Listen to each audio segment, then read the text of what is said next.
నమస్కారం. Welcome to I dream.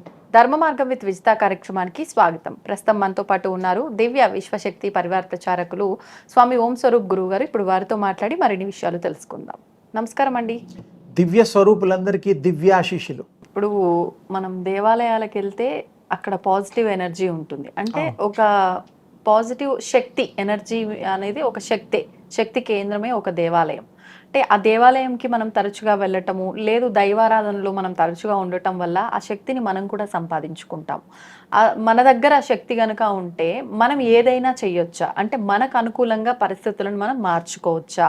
నిజంగా శక్తి ఉపయోగపడుతుందంటారా? ఏ రకంగా ఉపయోగపడుతుంది? దానికి ఒక వివరణ ఇవ్వండి. అమ్మ, గుళ్ళల్లో శక్తి కేంద్రాలు సత్యము, స్వయంభూ దేవాలయాలు ఉన్నాయి, మనం స్థాపన చేసినటువంటి దేవాలయాలు ఉన్నాయి. స్థాపన చేసిన దేవాలయాల్లో మానవులు యంత్ర స్థాపన, ఆ యొక్క ఏ దేవుడో ఆ దేవుడి యొక్క స్థాపనకి ఉండేటువంటి కార్యక్రమాలు క్రియలు చేసి ఆ తర్వాత స్థాపన చేయడం ఇవన్నీ ఉంటాయి. మామూలుగా శక్తి తనకు తానుగా వెలయడం చెట్టు రూపంలో కూడా రావచ్చు. రావి చెట్టు అవతారమే, వేప చెట్టు లక్ష్మీ అమ్మవారు రూపం అని చెప్తూ ఉంటారుగా అందరూ. ఊళ్ళల్లో అమ్మలు, గ్రామ దేవతలు, ఇవన్నీ రకరకాలుగా. మనకి 9 అవతారాల్లో దేవుళ్ళు కూడా మనకు తెలుసు. బ్రహ్మ, విష్ణు, మహేశ్వరులు కాకుండా ఇంకా చాలామంది, వినాయకుడు ఉన్నారు, ఎంతో ఆంజనేయ స్వామి ఉన్నారు, కుమారస్వామి ఉన్నారు. అలాగే ఒక దేవాలయాన్ని స్థాపన చేసినప్పుడు అక్కడ పెట్టే దేవుడి యొక్క శక్తి కనీసం 1000 అడుగులు చుట్టూర్తా రౌండ్గా ప్రవహిస్తుంది, ప్రసరిస్తుంది. ఇది సత్యం. ఏ దేవుడైనా సరే, చిన్న దేవుళ్ళకి తక్కువ, పెద్ద దేవుళ్ళకి ఎక్కువ. తిరుపతి లాంటి దేవుళ్ళు అయితే 7 కొండలతో పాటు ఇంకా ఎన్నో కిలోమీటర్ల యొక్క ఆకర్షణ, జనాకర్షణ, లేకపోతే ప్రపంచవ్యాప్తంగా వెళుతున్నారు, దండం పెట్టుకుంటున్నారు, కొన్ని లక్షల మంది వెళుతున్నారు, కోట్ల రూపాయలు సమర్పిస్తున్నారు దేవుడికి. అంటే శక్తి. అంటే అడుగుతున్నాను, తప్పుగా అనుకోవద్దు, దేవుళ్ళలో కూడా దేవతల్లో కూడా చిన్న దేవుళ్ళు పెద్ద దేవుళ్ళు అంటే ఇక్కడ ఏమిటంటే అమ్మా, బాగా అడిగావు, నీకు చెప్పేస్తా, ఉపమానం చెప్పేస్తా. 0 బల్బ్ అని ఉంటుంది, 100 వాట్స్ బల్బ్ ఉంటుంది, 40 వాట్స్ ఉంటుంది, ట్యూబ్ లైట్ ఉంటుంది, ఫెడ్ లైట్స్ ఉంటాయి. ఇలా ఉన్నట్టు దీనికి అన్నిట్లో సర్వసాధారణమైనటువంటిది విద్యుత్ శక్తి. అది మీరు చిన్న బల్బు పెడితే చిన్నగా, పెద్ద బల్బు పెడితే పెద్దగా ఎలా అయితే వస్తుందో ఎగ్జాంపుల్గా, అలాగే మీరు దేవుళ్ళకి స్థాపన చేసేటప్పుడు మీరు ఆ స్థాపన యొక్క శక్తి క్రియలు ఉంటాయి. ఇప్పుడు మీరు ఊళ్ళల్లో మారమ్మ, పోచమ్మ, పెద్దమ్మ, రకరకాల తల్లులు ఉన్నారు. అక్కడ ఎంత 4/4 గ్రామదేవతలు 4/4 కూడా ఉండవు. చిన్న అది గుడి కూడా అనడానికి వీల్లేదు, ఓపెన్ గా కూడా ఉంటాయి, కొన్నేమో అంత మటుకే కవర్ అయి ఉంటుంది. మరి ఆ అమ్మవారు ఆ గ్రామ దేవత అంటే అర్థం ఏంటి? ఆ గ్రామాన్ని మొత్తం కాపాడే శక్తి కలిగిన తల్లి అని అర్థం. ఎవరు ఏ పొలిమేరలోంచి కొత్త వాళ్ళు వచ్చినా ముందు ఆ గ్రామ దేవతకి, రామస్వామికి, ఆంజనేయ స్వామి గుళ్ళు అక్కడే ఉంటాయి చివర్లో, అక్కడ అంతా దండం పెట్టుకొని కానీ గుళ్ళో అడుగు పెట్టిన వాళ్ళు ఊళ్ళో అడుగు పెట్టరు దర్శనం కాకుండా. అంటే ఒక దేవుణ్ణి స్థాపన చేసినప్పుడు, స్వయంభూ అయినప్పుడు, స్వయంభూ అయిన అమ్మవారు కానీ అయ్యవారు కానీ మనము ఎంత అడుగులు, ఊరంతానా, కిలోమీటర్ల, అది మనం చెప్పలేము. ఎందుకు? ఆ స్థాయి కలిగిన శక్తి కలిగిన గురువులు, ఉపాసకులు, దేవతా స్వరూపం కలిగిన ఆ దివ్య పురుషులు, దివ్యాత్మలు మాత్రమే చెప్పగలుగుతాయి. మామూలుగా గుళ్ళల్లో పెట్టినప్పుడు ఆ స్వామిని బట్టి వాళ్ళు చేస్తారు. కొంతమందికి ఆ ఎన్ని, ఇప్పుడు నేను మీకు ఉదాహరణ 1000 అడుగులు అని చెప్పా, పెట్టే వాళ్ళకి 1000 అడుగులని కూడా చాలామందికి తెలియదు. అంత ప్రవహిస్తుందా శక్తి ఉంటుందని తెలుసు, కానీ ఎంత దూరం వరకు వెళుతుందనే అది వారి గురువులకి తెలియచ్చు. అవునండి. అంటే తెలియకుండా స్థాపన చెయ్యరు కాబట్టి అది కొంచెం రహస్యం.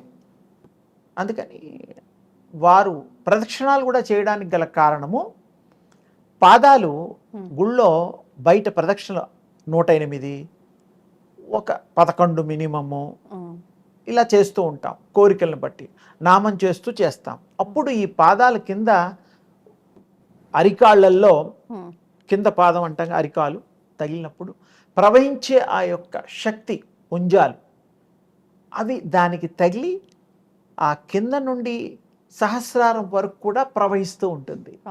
అది చాలా డీప్గా టెక్నికల్గా లాజిక్గా మాట్లాడుతున్నాను. అలా ఉంటుందన్నమాట. అడుగు తీసి అడుగు వేస్తే మీరు స్వీకరించడమే, పిక్ చేయడమే, ఒక్కొక్క అడుగుకి ఒక్కొక్క శక్తి పిక్ చేయడం అంటే పర్సంటేజ్. అందుకని 108 అది మనస్సు పెట్టినప్పుడే మీకు ఆ విలువ తెలుస్తుంది.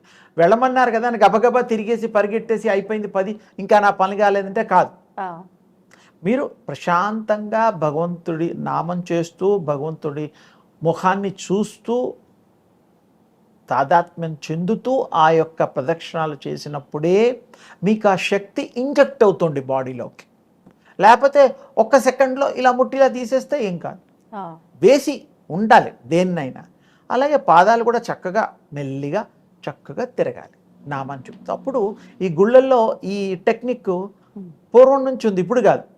ఇది చాలా మందికి పూర్వులకి తెలుసు కాబట్టే ప్రదక్షిణాలు అనేటువంటిది ఒకటి పెట్టారు. ఆ శక్తిని మీరు పుంజుకోండి అయ్యా, స్వీకరించండి అయ్యా అని. అందుకని అలా జరిగేది వస్తుంది. ఆ కలిగిన శక్తి ద్వారా వాక్శుద్ధి వస్తుంది, ఆరోగ్యం వస్తుంది. ఆ దేవుళ్ళు ఇష్టదేముళ్ళు కులదేముళ్ళుగా దేవతలుగా మారి సర్వకాల సర్వావస్థలందు వారికి జీవితాంతము నీడలాగా కాపాడతారు, మంచిని చేయిస్తారు, ప్రేమను పంచుతారు, సౌభాగ్యాల్ని పంచుతారు. పిల్లా పాపల్లో వాళ్ళకి వంశాన్ని అభివృద్ధి చేసే పదంగా ఆ దేవుళ్ళు మనకి అనుగ్రహిస్తారు. ఇప్పుడు అంటే మనం ఆలయానికి వెళ్ళి అక్కడ కాసేపు సమయం కేటాయించడము లేదు, ప్రదక్షిణ ముఖ్యంగా చేయాలి. ప్రదక్షిణ అది చేస్తేనే కింద ప్రవహించే శక్తి మీకు పిక్ చేస్తారు, ట్యాప్ చేయగలరు. మనకు రావాలి అంటే ప్రదక్షిణ ఒక్కటి సరిపోతుంది. తర్వాత గుళ్ళోంచి బయటకు వచ్చేటప్పుడు కూడా విరామంగా కూర్చుంటూ ఉంటారు, కాసేపు కూర్చుంటారు. అది కూడా లోతుగా వెళ్తే అది కూడా అర్థం అదే. కానీ అది చాలా మంది చెప్పరు. ఇప్పుడు నేను చెప్పిన ఈ ప్రదక్షిణలది కూడా చాలా వరకు ఎక్కువగా చెప్పరు. తెలిసిన వాళ్ళు మహానుభావులు ఉన్నారు, కానీ ఇలా ప్రజలకి ఉపయోగకరంగా చెబితే ప్రదక్షిణాలు చేయని వాళ్ళు కూడా చేస్తారనే ఉద్దేశంతో చెప్తున్నా. అంటే ఊరికే మనం కాసేపు అలా కూర్చోవాలి అన్న కూర్చోవడం వల్ల కూడా ఏదో పిచ్చాపాటి మాట్లాడుతూ ఉంటారు, కొబ్బరికాయలు కొడుతూ ఉంటారు, అరటిపళ్ళు తింటూ ఉంటారు. అలాగాది మరి ఏం చేయాలి? మనస్ఫూర్తిగా అక్కడ కూర్చున్నప్పుడు కూడా ఆ భగవంతుడిని తలుచుకుంటూ రూపాన్ని దర్శనం చేసుకుంటూ ఉంటేనే మీకు అది ట్యాప్ అవుతుంది. లేకపోతే ఎలా అవుతుంది?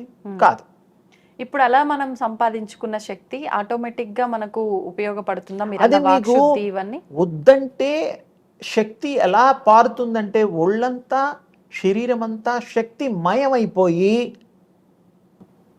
మేము గతంలో ఒక 80-82 టైంలో హిమాలయాల్లో నేను అక్కడ తపస్సు అలా వెళ్ళడం రావడం కూడా జరిగేవి. అప్పట్లో అక్కడ కూడా సంచారం జరిగింది.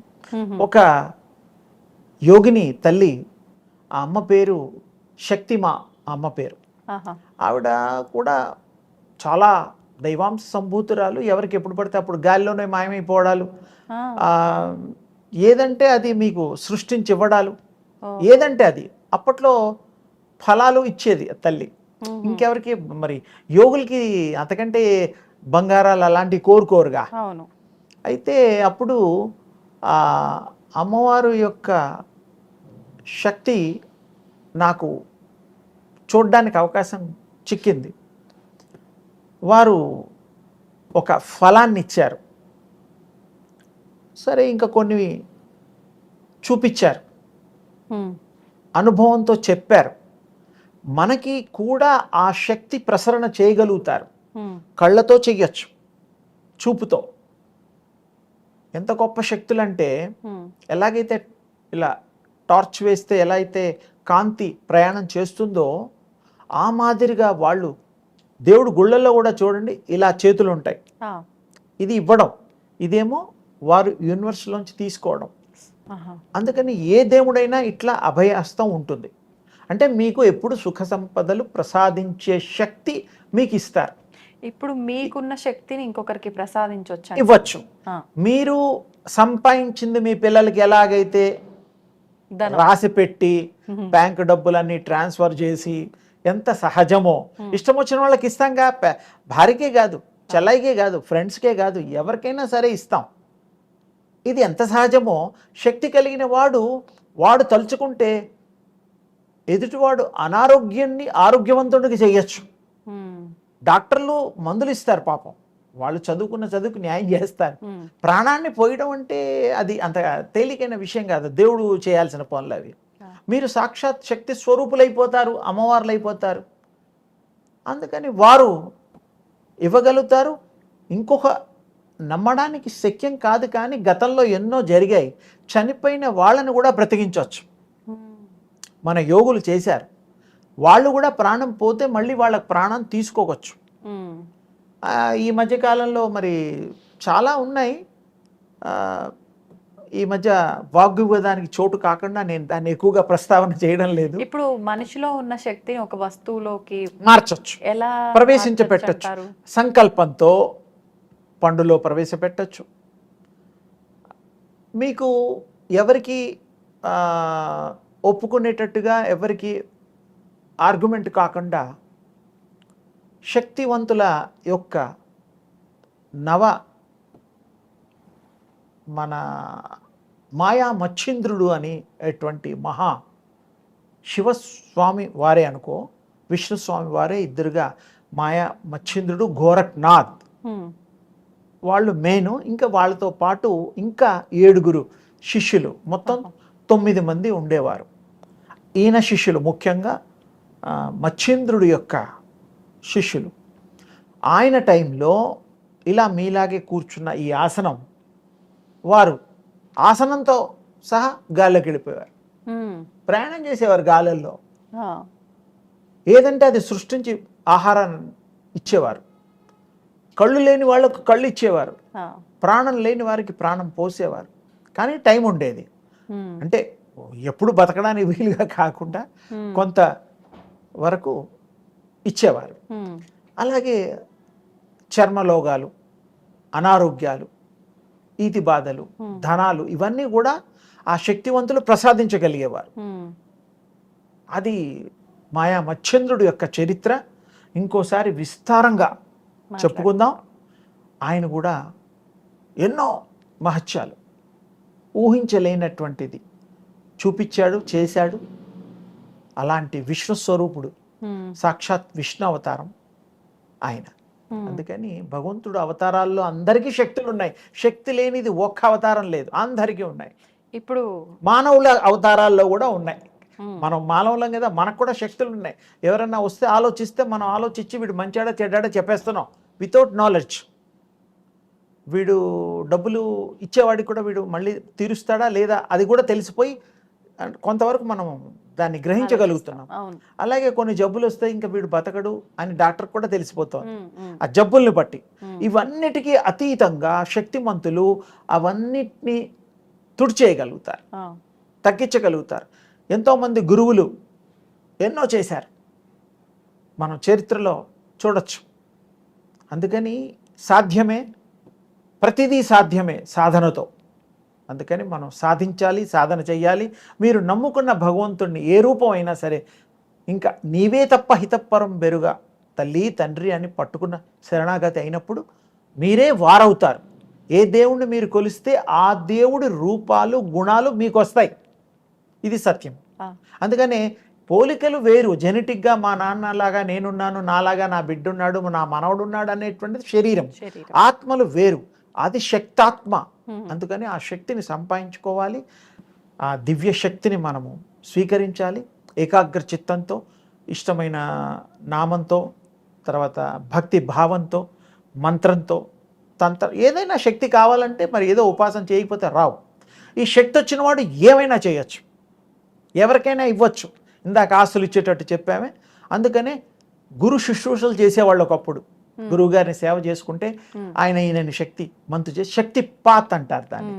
శక్తి ప్రసారం చేసే శక్తి కలిగిన వాడు శక్తిపాత్ అంటారు. అంటే వారిని ప్రసరింపజేయగలుగుతారు. ఎంతోమంది గురువులు ఇప్పటికీ హిమాలయాల్లో శక్తిపాత్ చేసేవాళ్ళు ఉన్నారు. మన అర్హతని బట్టి చేస్తారు. మనం పోగానే మనం స్కాన్ చేసేస్తారు వాళ్ళు.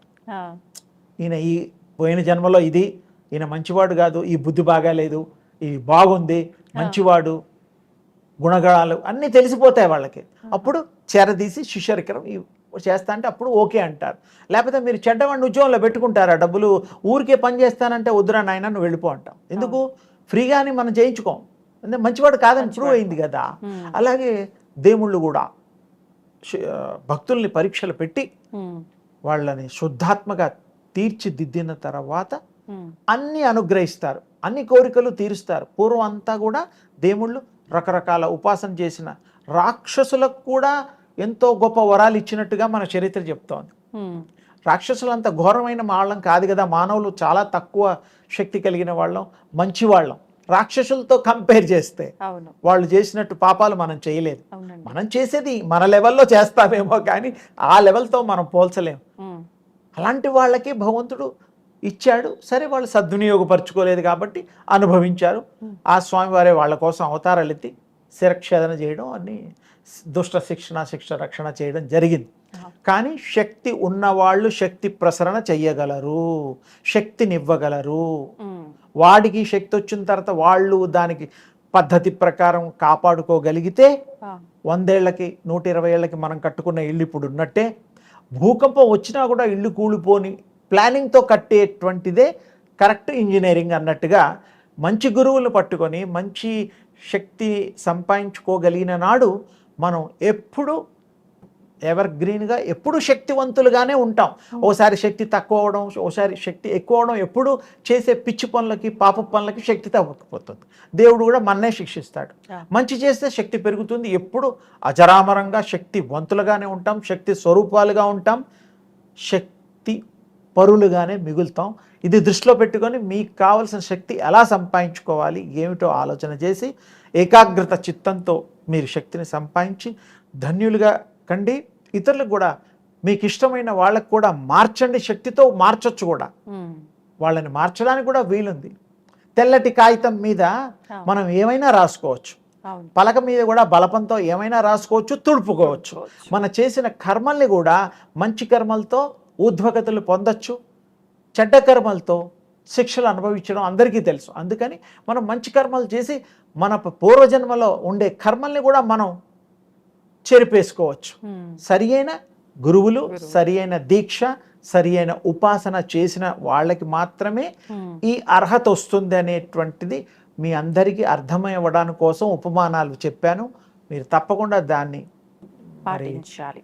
అనుగ్రహం, భగవంతుడి అనుగ్రహం ఎలా పొందాలో కూడా తేల్చుకొని మీరు నిర్ణయం తీసుకొని ఆ భగవంతుడి యొక్క కృప విశేషాలని మీరు పొందాలని దివ్యాశిష్యులు. ధన్యవాదాలండి. And for more videos, please subscribe to iDream channel. Subscribe to iDream Media. Please subscribe to iDream. Please subscribe to iDream. Please subscribe iDream. And please subscribe to iDream. For more videos, subscribe to iDream. please like, share and subscribe to the channel. Congratulations, iDream.